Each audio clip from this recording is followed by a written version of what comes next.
Maraba da zuwa tashar Gilashi Top TV, ku danna subscribe kana ku taba alamar kararrawa ta yadda zamu dinga sanar da ku sababbin shirye-shiryenmu da zarar mun dora.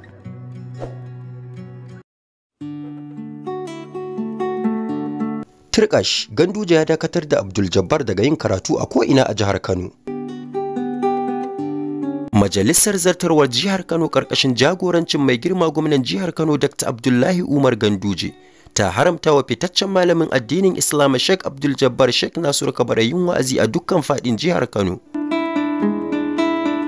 A cewar kwamishinan yaɗa labarai na jihar Kano Comrade Muhammad Garba, an tattauna batun yayin zaman majalisar na ranar Laraba bayan wasu rahotanni da ke nuna cewa malamin yana yin wasu kalaman da ka iya haifar da fitina a jihar Kano. Gwamnati ta tsaya ta yi nazari kuma ta samu rahotanni daga wurare daban-daban, har akwai rahotanni daga wajen manyan malamai da kuma hukumomin tsaro.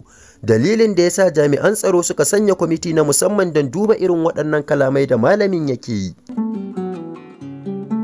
Comrade ya ce a sakamakon tattaunawa da majalisar zartarwar jihar Kano ta ne ya sa ta amince da cewa ba shakka kalaman nasa na iya haifar da tarzoma, don haka ta ba da umarnin hana shi yin wa'azi a ko'ina a duk faɗin jihar Kano.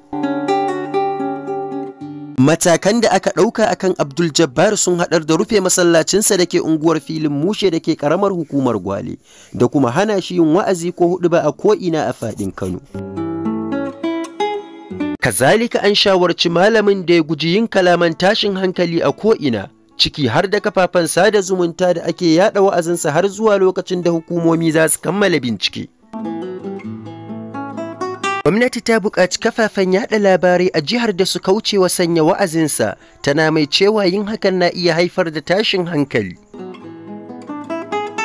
Ko da aka tambayi Comrade shin ko gwamnati ta zauna da malamin kafin ɗaukan wannan mataki, sai ya ce jami'an tsaro sun zauna da shi kuma sun lura akwai ƙanshin gaskiya a zargin da ake masa.